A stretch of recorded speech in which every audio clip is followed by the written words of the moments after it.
Today we're going to talk about cell shades. Very good product, very high customer satisfaction when it's done right.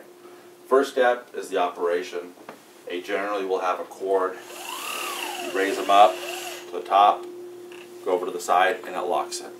One of the huge advantages of a cell shade is that it stacks very tightly at the top. Blinds and other products will come down and take 20–25% of a window. Cell shades stack very tight. This particular cell shade is a blackout cell shade. We're using that because it shows on camera a little bit better. Most cell shades allow light to come through it. Comes in a couple different varieties. This being the blackout, it has a single cell, and that's referred to how the material is actually made. It's a nylon paper material. Double cell means just what it sounds like. There's two cells side by side. They will call this product a blackout, but there's nothing really that blacks anything out because you do have to have gaps on the side of the product, between the product and the window, so it will raise up and down without rubbing and fraying. And the insides of windows is never perfectly square, so the gap at the bottom and the gap at the top oftentimes aren't perfect. This is a good example of a normal cell shade in a normal window. Some, the gaps are a little bit smaller, some they're a little bit bigger. One of the newest trends with these products is they've come out with them where they have no exterior cord. And essentially how that works, it works much the same as this, but rather than manually pulling it up, pulling it down, it has springs and clutches inside the headrail. So what you do is you grab the bottom rail and you push it up or you pull it down. Lots of problems with that product. Many customers, when they get it, they don't like it. One of the major reasons is that when there is no cord, if you're short and you're pushing it up, or if the window is really tall, if you can't reach the top of the window, you can't operate it properly. Next is they just simply don't last. Because the cord is being spun around a barrel with a clutch and springs, if you pull one side like this, or someone pulls one side down, it causes it to spool incorrectly and it will break the headrail. And at that point, it's a huge repair issue on a not real expensive shade, and it just becomes a hassle. Even all the manufacturers, they say there's a warranty when you spool them and you break the clutches. They say that's misuse. And it kind of is, but it's a product that under normal use tends to break. The next new fad in this type of shade is a cord loop.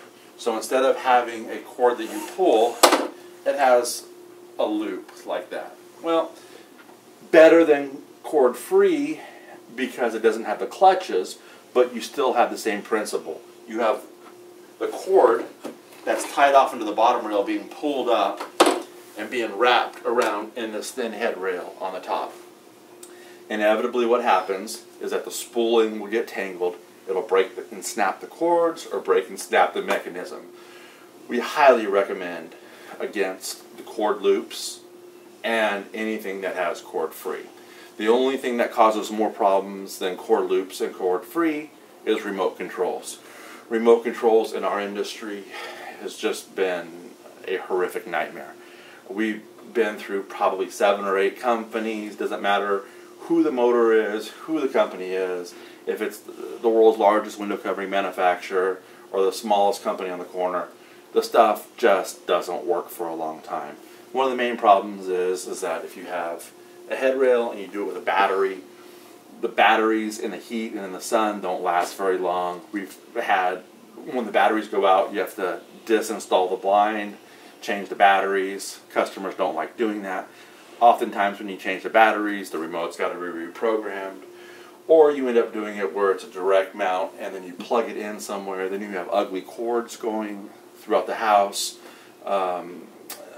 We, again, try everything we can possibly do to talk a customer out of that just because of our experience. I own 3 retail establishments and a manufacturing company and have done over 130,000 houses. And I want more business and I want people's business. But I don't want this. There's not enough money I can charge for the remote control stuff to where it comes out. And you don't want unhappy customers at the end of the day. You know, I think the issue is a couple things, is that window coverings, you know, everyone tries to make the most inexpensive product out there, and then by doing so, in the remote control end of the business, it suffered a lot on quality. And, you know, we could have 25, 45 windows in a house. And when you start talking about remote controls, it's just not a good way to do things. I'm going to show you real quick how to take this down. Pull the shade over, lock it, and we use a spring bracket. So what you do is that you just push it in, and it comes out just like that.